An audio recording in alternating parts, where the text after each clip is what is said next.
In chapter 12.3, we're also going to be using the chi-square test. In this part of the chapter, we are going to be using the chi-square test to test for independence. That is, we're going to test for the independence of variables, that the variables are not dependent on each other, rather they are independent.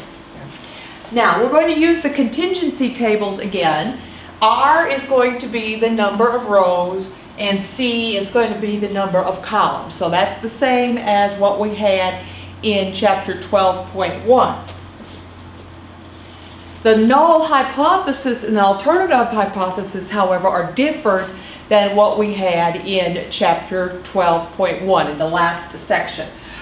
So the null hypothesis is going to be that the two variables, just two, are independent. We're not going to test more than two.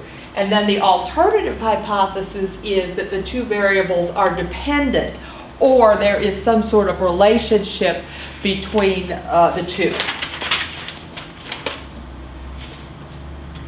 Now, the formula for this, let's look on page 477. And you'll see in the middle of the page the formula for the chi-square, which is exactly the same formula as we had in chapter 12.1. You also see at the bottom, of course, the chi-square distribution, where it is a two-sided distribution.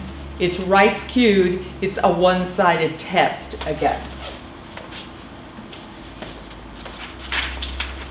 Now, we will be calculating the expected F's, F sub E's. That's the expected ones. We're going to do that by taking the number of items in the row times the number of items in the column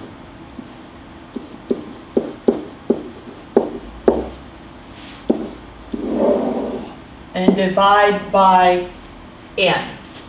And then the degrees of freedom is going to be the rows minus 1 times the column, the number of columns minus 1, which is what we had in chapter 12.1. The decision rule. The decision rule is going to be the same as what we had in chapter 12.1. That is, if the chi-square calculated is greater than chi-square critical value, we will reject the null hypothesis. So again, we're going to have the chi-square distribution, two-sided distribution, one-sided test. So here is chi-square critical value. And then we'll see where the calculated value falls compared to the critical value. If the calculated value is out here, we're going to reject the null hypothesis. In the example we're going to use for chapter 12.3, we're going to have the class, that is freshmen, sophomores, juniors, and seniors at a university, and that's one variable, and then the other variable is across the top, where it's going to be the number of meals that the student buys in the meal plan. And you can have no meals, you don't have to have a meal plan, 10 meals a week or 20 meals a week. Okay, so, and then of course we're going to add across to get our totals. So what this table says is freshmen, 24 freshmen out of 70, 24 freshmen bought the meal plan with 20 meals per week. A total of 70 people bought the meal plan with 20 meals per week. Of those, 24 were freshmen, 22 sophomores, etc. Now let's go to the 14. Let's see what that means. 88 people bought the meal plan with 10 meals a week. Of those 88, 14 were juniors. Okay. And let's do one over here. Let's do this 12. Out of 42 people who did not buy a meal plan, 12 of them were sophomores. Okay. Now let's go over here and look at these across totals. In the sample of 200, there were 70 freshmen, 60 sophomores, 30 juniors, and 40 seniors. Now if we look at the junior row, for example, let's look at this 6. Out of 30 juniors, 6 of them did not buy a meal plan. And 14 bought the meal plan which had 10 meals a week, and 10 bought the meal plan that had 20 meals a week. Okay, again, a total sample size of 200, so the 3 meal plan totals have to add to 200, and the number of people in each of the 4 classes must add to 200 as well. Now, here's our raw data. And the raw data, these are F sub O's.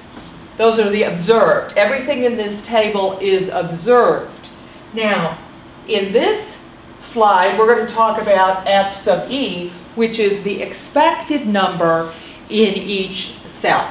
So to do the F sub E's for each cell, what we're going to take is the row total times the column total and divide by n. So for 20 meals per week for juniors. Okay, juniors, 20 meals a week. The observed was 10. But how many do we expect to be in that cell? That's what we want to calculate here. So we're going to take 30,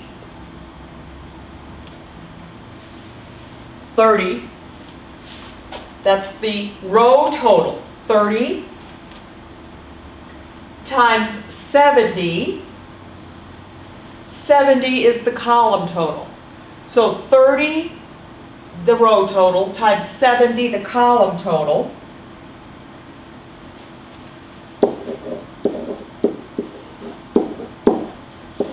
Divided by the whole sample size of 200. Okay, so 2100 divided by 200 is 10.5.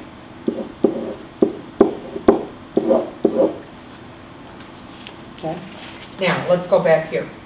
What we're saying is we observed 10 juniors who had the meal plan for 20 meals a week. What we would expect to see in that cell is 10.5. Oops, yeah, 10.5. Well, that's very close. Okay, so we're very close to what was expected. Let's see, let's calculate the senior one. So we see the junior at 20, at 10.5, which we just calculated. Let's go back and calculate the senior one, and we can stick it in here.